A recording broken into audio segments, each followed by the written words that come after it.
I'm David Boyle and I'm quitting alcohol. So today I realized that I'm probably never going to become a professional athlete now. I think it's gone past me. I still had hope. I thought something might have happened. I could have been kicking the ball down the football ground and a coach saw me or something. You know, the fucking stuff dreams are made of.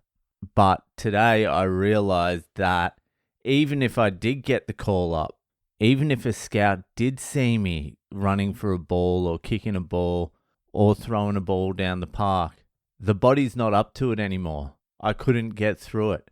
I was playing soccer and kicking the ball with my son, and we stopped and played a little bit of fucking rugby, and I was chasing him, and forwards and backwards is fine. And even side to side movement is fine. What is not fine anymore is sharp changes of direction. Jesus Christ.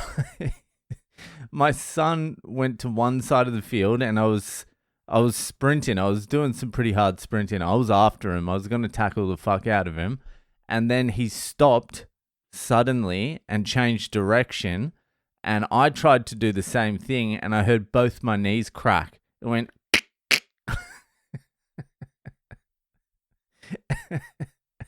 And then I limped after him in the other direction. I tried to hide it because I didn't want to look like one of those old dads holding their back down the fucking football fucking park, just trying to get through it.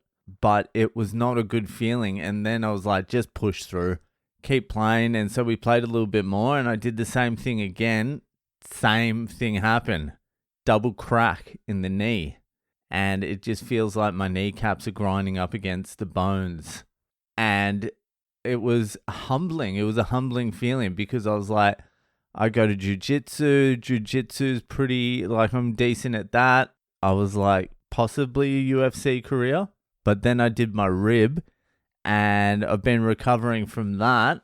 So UFC, once I did my rib, the UFC was out of the question. I took it back. I was like, maybe Bellator. I could get into Bellator. Now I don't even think I can do that. I think the UFC career's over. I don't think I'm going to be playing for the Swans anymore. Rugby finished. I think I'm done. Even golf. Every alpha dog like myself has a hard time giving up the professional sport dream. And the last one we let go is golf. And I think golf's done now as well. I just don't see how I'd be able to be a professional golfer now as well. I think it's all done. I think I'm done. Now it's time to fully fucking live vicariously through my son. It's time to train him into what I never could be.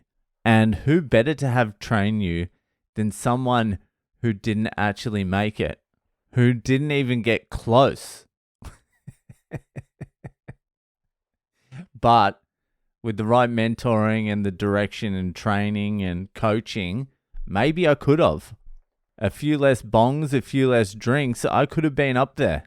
I was naturally pretty good at field hockey, which is possibly the gayest sport in the entire world, but I got suppressed in high school. You should have seen me the first time I picked up a fucking hockey stick. A field hockey stick. I just want to be clear. Not ice hockey, I'm talking something 70 to 80% gayer. Field hockey. I just picked up that field hockey stick and I was running rings around fucking club players first day, but I tried out for the high school team and the coach hated me because I think I called him a cunt or something in class once. Whatever, who knows? Probably not my fault. Probably just another elite trying to keep a fucking poor boy down. And for some reason I didn't make the team. And a dude, a superstar hockey player from our high school, he came up to me when he found out I didn't make the team. He was like, I can't believe you didn't make the team. I'm going to speak to the coach. I'm like, I'm ready to play, mate. I'm ready to fucking get in a singlet and put some fucking sticky tape around my fucking head to keep my hair out of my eyes for fucking field hockey. But these are the little things you remember as you get older and your sporting ability drops off. I'm going to be honest with you, it's even more shattering because about 10 minutes before that, I was kicking the soccer ball, and in my head, I was like, I've literally probably kicked the soccer ball into a soccer goal maybe 20 or 30 times in my life. I've kicked the soccer ball hard like a handful of times.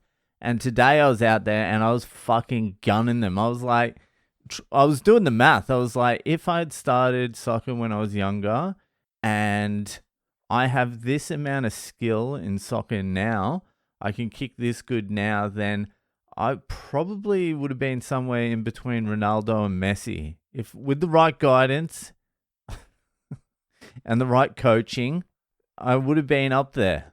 Possibly could even get up there now. Like, I wouldn't expect to be in the Premier League, but somewhere in England, I feel like they need a striker like myself.